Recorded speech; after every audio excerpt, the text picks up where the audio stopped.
بالله من الشيطان الرجيم إلا تنصروه فقد نصره الله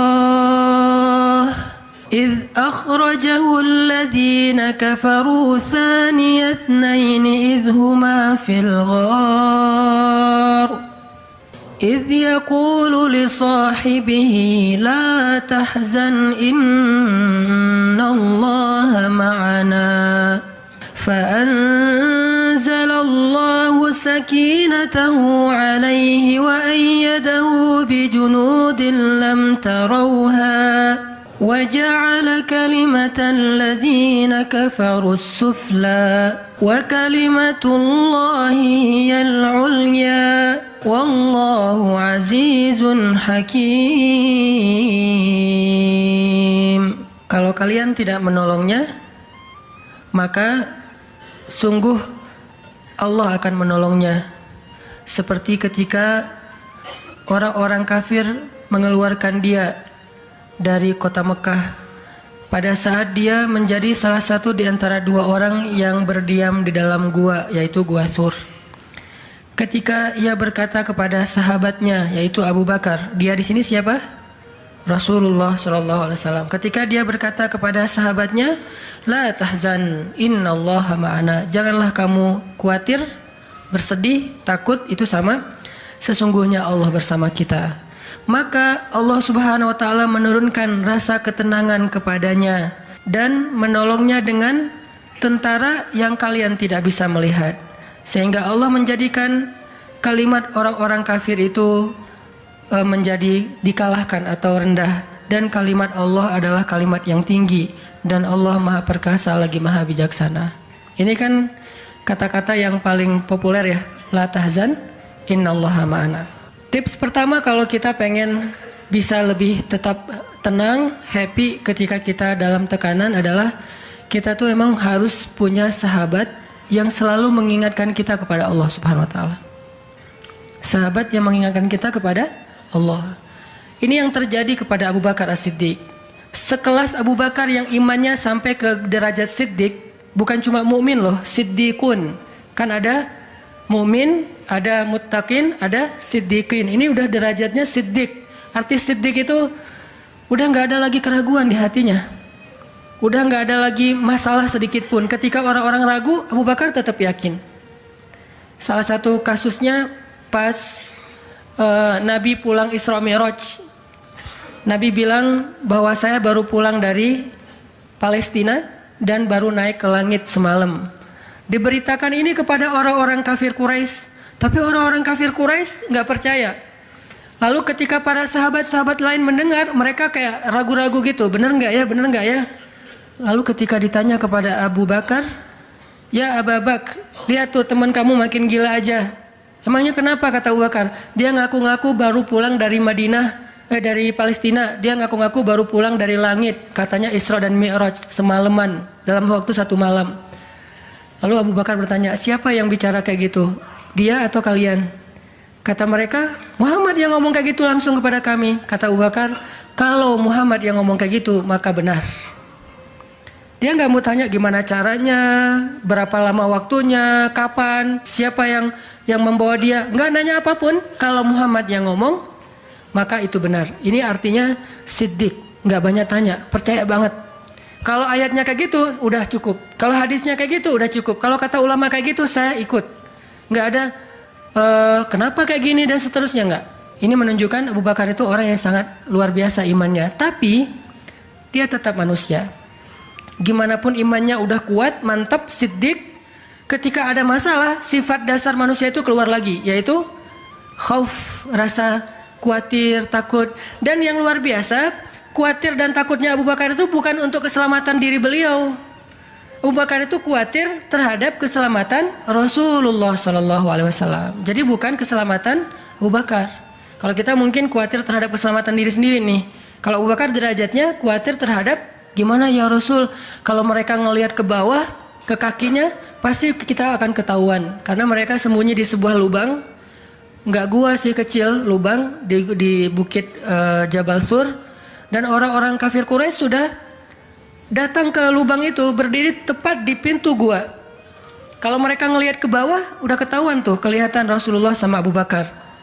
Sehingga Abu Bakar berkata, ya Rasulullah, kalau mereka ngelihat kita sedikit aja ke bawah kaki mereka, mereka akan menemukan kita. Gimana ini ya Rasul? Saya khawatir terhadap keselamatanmu. Apa kata Nabi? Ya Abu Bakar, ma dhannuka bithnain, Allahu salisuhuma. Wahai Abu Bakar, kenapa kamu pikir kita cuma berdua? Allah yang ketiga di antara kita. Baru la tahzan, innallaha ma'ana. Jangan khawatir, Allah bersama kita. Kata-kata ini kalau diucapkan oleh orang solih pada waktu yang tepat ketika kita ngalamin satu masalah besar, itu akan luar biasa memberikan efek ketenangan buat kita. Tapi waktu yang tepat. Kalau normal-normal aja kayaknya agak kurang ngaruh nih. Makanya kata-kata kayak gini itu timingnya tuh harus pas. Dan yang mengatakan orang yang memang punya aura kesolihan yang luar biasa. Sekelas Rasulullah kurang apa? Itulah sebabnya kenapa kita harus punya banyak, atau setidaknya kita punya seorang sahabat, seorang teman yang solih, yang sering mengingatkan kita. Minimal istri. Kenapa? Karena kalau kita galau dalam urusan kerjaan, nanti pas kita pulang ke rumah, yang akan bilang la tahzan innallaha ma'ana adalah pasangan kita. Dengan nada yang lembut, dengan senyum yang khas, dengan dekapan yang mungkin penuh kasih sayang, itu benar-benar bisa bikin kita tenang. Gak tahu tenang karena kata-katanya atau dekapannya nih, enggak. Saya juga bingung. Dua-duanya kali ya. Dia bilang la tahzan ya azizi.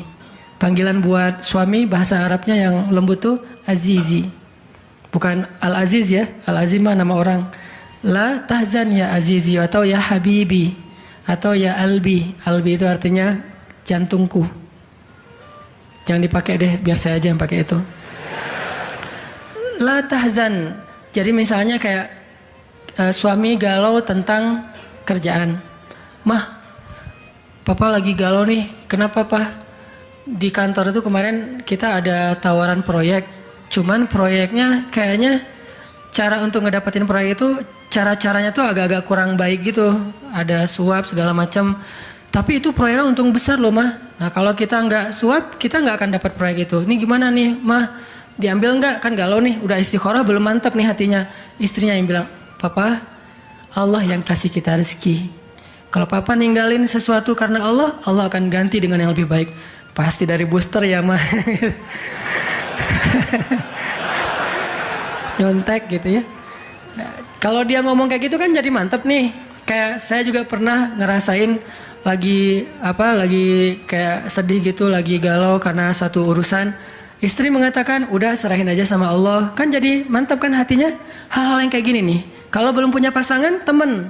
Sehingga Nabi mengatakan, Al-mar'u ala dini khalilih. Seseorang itu bergantung loh kepada tingkat kesolehan temennya. Kalau temennya soleh, insya Allah dia akan terjaga oleh teman itu ketika dinasihati, diingatkan. Saya aja ngerasa banget yang kayak gitu. Ada masa-masa ketika saya kayak futur. Futur itu teman-teman artinya lagi lemah imannya. Mungkin banyak lalai, banyak main, sedikit manfaat. Walaupun ada juga banyak main, banyak manfaat. Itu mah tagline entah siapa akunnya gitu. Lagi futur nih ya, lagi futur. Lemah, ngerasa bangun tahajud kayak susah gitu. Ke masjid males, zikir gak khusyuk, tilawah Al-Quran gampang ngantuk. Jalan sama seorang teman saya yang dia bukan ustadz sama sekali. Bahkan dia ngakunya belajar ke saya. Gak tahu benar apa enggak. Yang sejatinya mungkin saya belajar ke dia. Lagi jalan, setelin tilawah Al-Quran. Yang baca saya lagi tuh. CD tilawah Al-Quran saya. Saya kan gak pernah mendengar CD sendiri.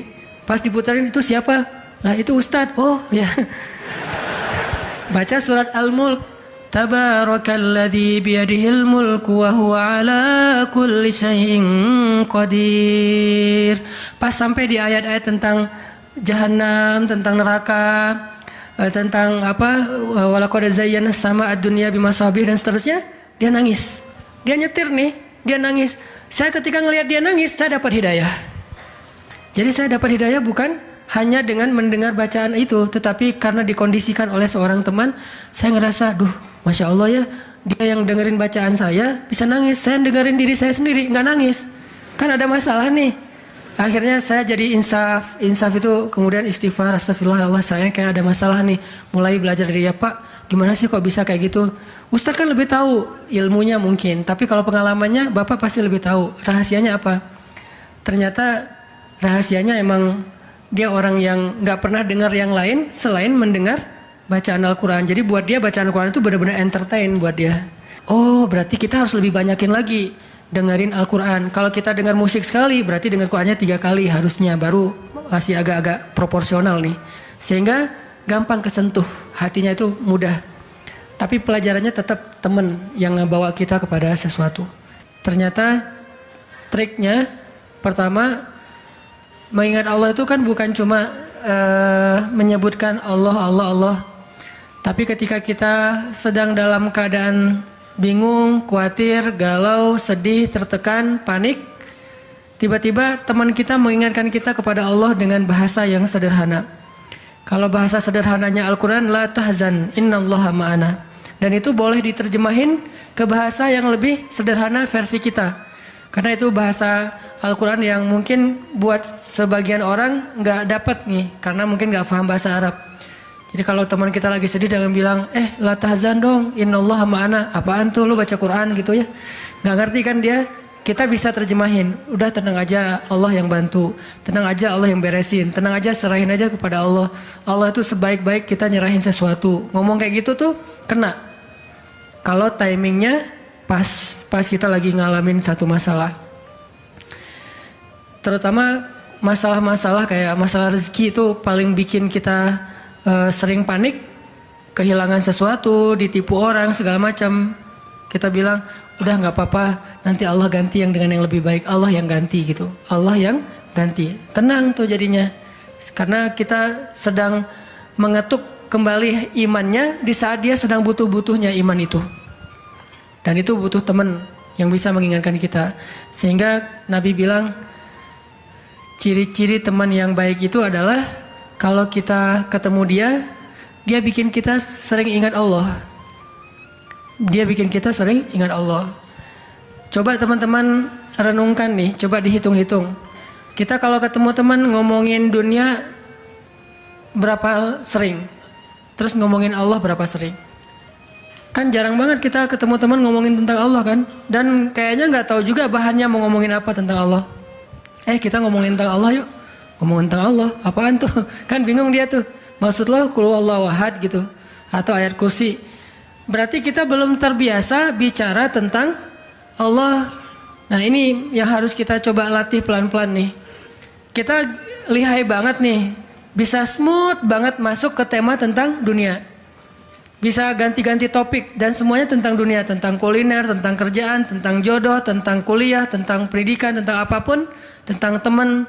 Bisa dengan mudah dan seru gitu ngomongin tentang dunia teh. Dan itu bukan sesuatu yang dilarang memang. Cuman kok nggak seimbang kita ngomongin tentang Allah Subhanahu Wa Taala. Coba kita belajar cari teman yang udah sefrekuensi dulu. Arti sefrekuensi bukan sama-sama udah baik, sama-sama udah niat pengen memperbaiki diri. Sama-sama udah punya tekad kita pengen hijrah nih. Lagi-lagi bukan merasa diri kita lebih baik dari orang lain, tapi yang udah sefaham supaya nggak banyak perdebatan. Ajak dia ngobrol tentang Allah pelan-pelan dan secara bertahap, nggak bisa langsung ngejos. Gak bisa langsung, coba lo sebutin rububiyah, asma Allah yang 99 apa aja. Itu mah cerdas cermat ya. Tapi kita ngomongin Allah tuh baik banget loh, kemarin gini. Allah aja yang diomongin. Sehari minimal kita ngomongin Allah itu sekali deh. Dan sekali itu jadi obrolan, bukan cuma mention doang ya, tapi obrolan gitu. Jadi diskusi. Sekali aja sehari. Dan gak harus lama, mungkin cuma 5 menit. Kalau kita nggak bisa ngelakuin itu secara spontan, nggak apa-apa di setting. Kita ketemu sama teman kita bikin kayak program gitu. Kita kalau ketemu pokoknya harus sekali sehari ngomongin tentang kebesaran Allah. Coba digituin. Makin sering itu makin akan nanemin satu belief faith di dalam hati kita. Sehingga ketika nanti kita ada masalah diketuk rasa iman itu cepat baliknya. Berarti kita harus cari teman yang mau menasihati kita, bicara bareng kita tentang kebesaran Allah. Dan itu yang dilakukan Nabi Musa dengan Nabi Harun ketika berdakwah, yang Allah sebutin di surat Toha. Nabi Musa mau berdakwah kepada Firaun, minta teman supaya bisa mengingat Allah ketika lagi dalam keadaan marah. Soalnya Musa tahu, Musa itu orangnya marah. Kalau udah marah ngeri. Harun orangnya kalem, woles. Sehingga butuh seseorang yang bisa menahan amarah dan emosinya Musa. Sehingga kata Musa, ya Allah, beri saya seorang teman yang bisa mendampingi saya dalam dakwah, yaitu Harun. Kay nusabbihaka katsira wa nadhkuraka katsira, supaya kami sering bisa mengingat engkau. Artinya kalau Musa sendiri marah, lupa sama Allah. Tapi kalau ada Harun, Musa istighfar, astagfirullahaladzim, gitu. Begitu juga nabi kecil, ada 2 orang nabi kecil sepupuan. Siapa dia? Isa dan Yahya.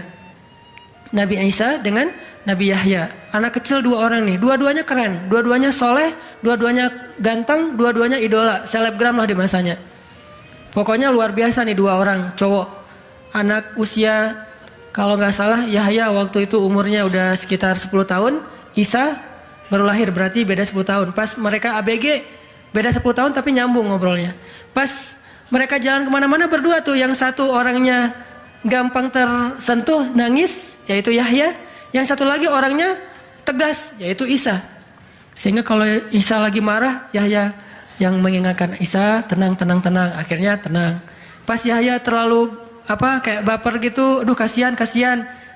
Yahya itu kan orangnya kasihan, gampang kasihan, sehingga jadi agak-agak kurang tegas. Kata Isa, nggak bisa gitu dong. Akhirnya diingatkan. Nah ini pentingnya teman. Nabi aja butuh teman.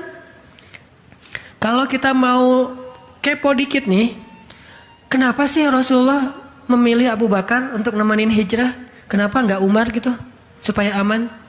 Hijrah bareng Umar, siapa yang berani ngejar coba? Umar berdiri depan Ka'bah. Ya ayuhan nas, ya ma'syara Quraisy, wahai manusia, wahai orang Quraisy, fa'lamu anni muhajir. Ketahuilah saya pengen hijrah, kata Umar. Siapa yang pengen istrinya jadi janda, anaknya jadi yatim, tunggu saya di balik bukit itu. Ada yang berani? Diam semuanya. Coba Rasul kalau hijrah bareng Umar, enak kan? Wahai orang-orang Quraisy, wahai manusia, saya sama Rasul nih mau hijrah. Siapa yang berani nunggu saya di balik bukit itu? Kalau enggak dia akan hilang kepalanya. Enggak ada yang berani kan?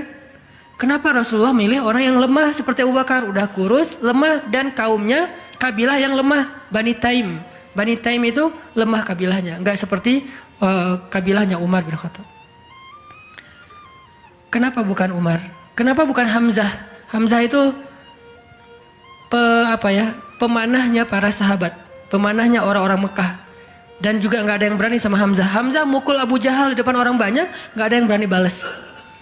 Ketika Abu Jahal mukulin Rasul lagi sholat depan Ka'bah, Nabi lagi sholat digebukin sama Abu Jahal. Dibelain sama Abu Bakar ikut digebukin. Akhirnya wajah Abu Bakar itu nggak dikenali lagi, saking babak belur. Itu digebukin sama Abu Jahal dan teman-temannya. Ketika Hamzah dengar berita itu, langsung Hamzah pergi ke tempat orang-orang ngumpul, dicari mana Abu Jahal, dipukulin sama Hamzah sekuat-kuatnya sampai berdarah-darah Abu Jahal, tapi orang Quraisy nggak ada yang berani balas, saking terpandangnya Hamzah. Kenapa nggak dengan Hamzah, pamannya sendiri? Atau kenapa nggak dengan Utsman gitu, yang kaya raya, yang bisa memberikan fasilitas VIP untuk Rasulullah, naik mobilnya Alphard gitu, nyaman hijrah? Kenapa Abu Bakar yang udah jatuh miskin, fisiknya lemah, kabilahnya tidak dipandang? Kenapa? Karena Abu Bakar itu yang paling soleh di antara semua sahabat. Jadi pilihannya kesolihan, bukan kekuatan fisik. Kenapa? Kesolihan itu bisa menutupi kekuatan fisik yang kurang. Kenapa? Allah yang maha kuat. Kesolihan bisa menutupi kurangnya harta, Allah yang maha kaya. Kesolihan bisa menutupi kekurangan dari dukungan kabilah, Allah lebih banyak lagi dukungan dari langit dan bumi. Yang dicari oleh Rasulullah itu adalah teman yang soleh. Ya Abu Bakar, temani saya hijrah. Siap ya Rasulullah. Hasilnya apa? Dikejar-kejar sama orang Quraisy karena mereka nggak takut dengan Abu Bakar. Tapi ketika mereka mau ketemu dengan Rasulullah dan Abu Bakar di dalam gua, Allah palingkan wajah mereka dari melihat ke bawah kaki mereka. Allah punya banyak cara.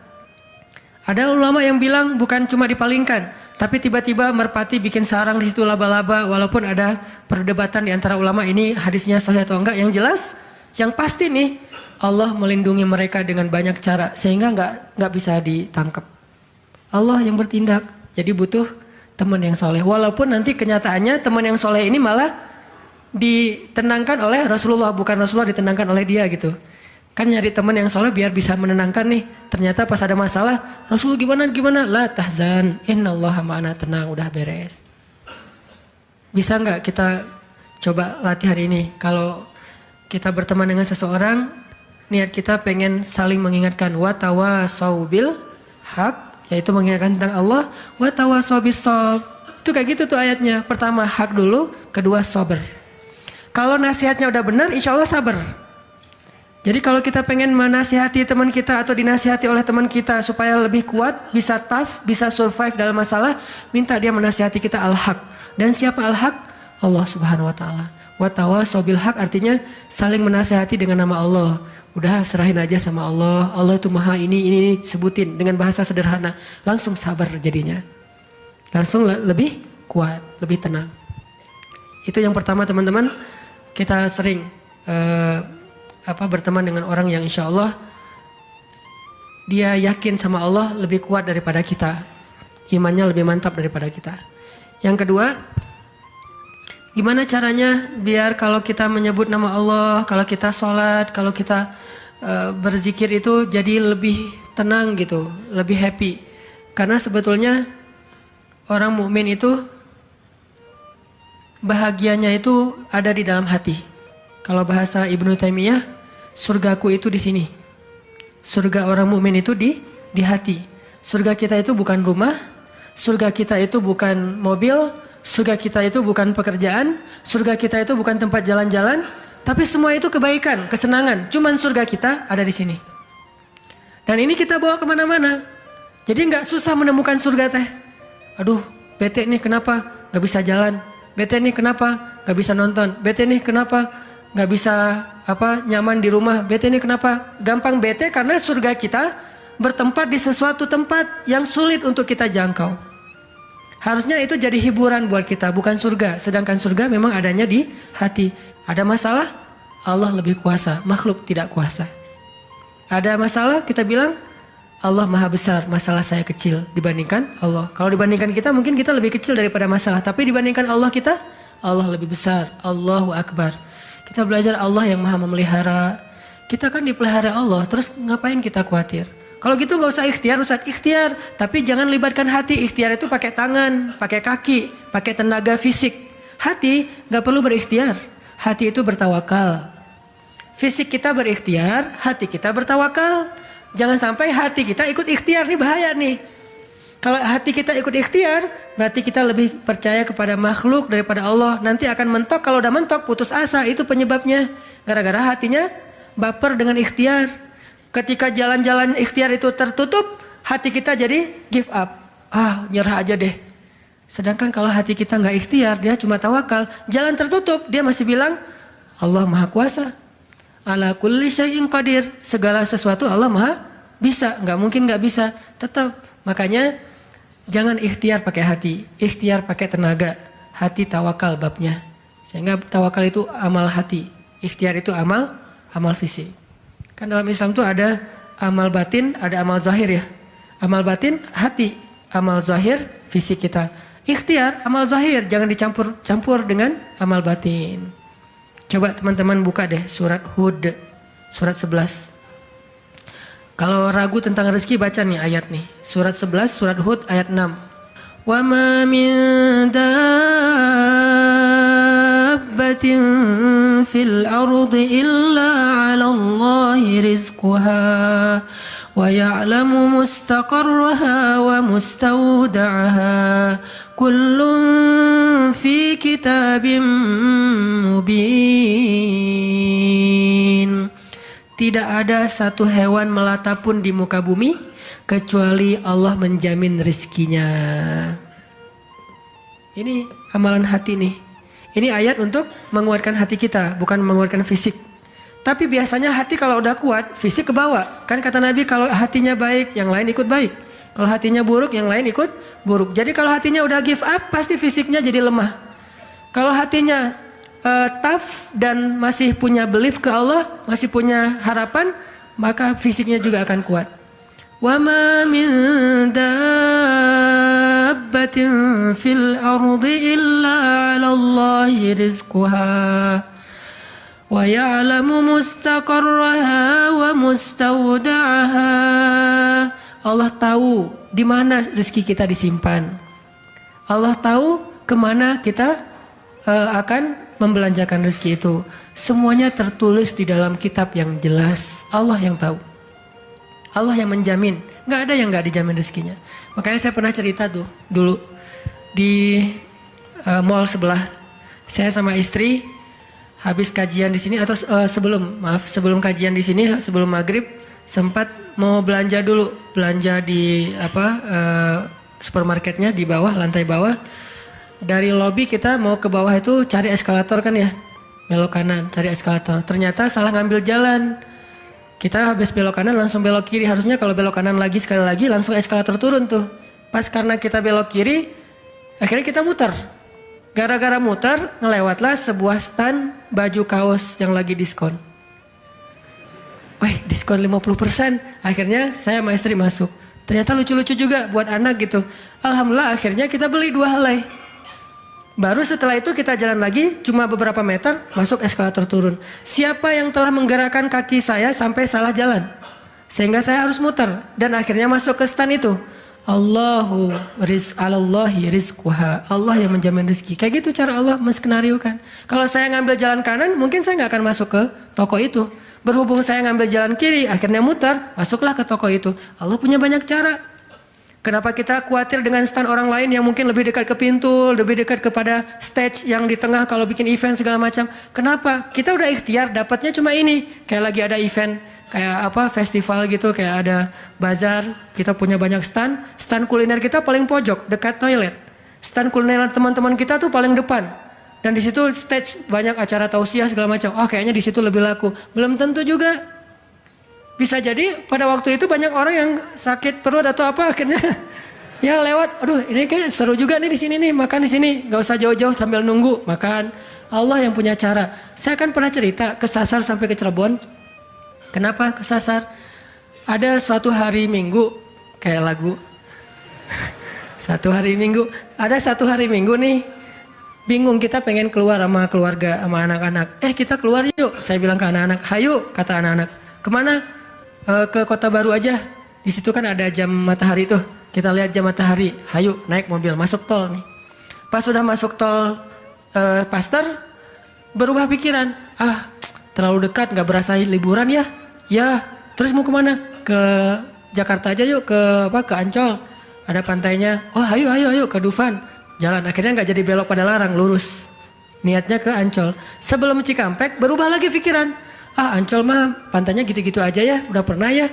Terus gimana dong? Cari pantai baru deh yang di daerah Indramayu, Cirebon gitu. Siapa tahu ada yang lebih bagus yang masih virgin. Boleh, keluarlah Cikampek. Waktu itu belum ada tol Cipali ya. Keluar Cikampek, akhirnya nyisir Subang, Indramayu, nggak dapat pantai yang kita nyaman nih. Berhenti sebentar, nggak nyaman, ini banyak sampah. Akhirnya jalan lagi sampai dari pagi keluar, asar makan empal gentong di Cirebon. Siapa yang mendatangkan saya ke warung empal gentong itu? Pas kita masuk, orangnya bahagia banget gitu.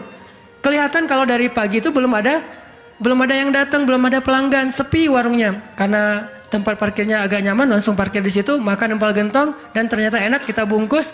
Orangnya tuh alhamdulillah nih datang dari pagi belum ada yang datang, senang gitu. Dan saya bilang, "Pak, tahu nggak saya dari mana?" "Dari mana?" "Dari Bandung." "Mau kemana emang?" "Nggak kemana-mana."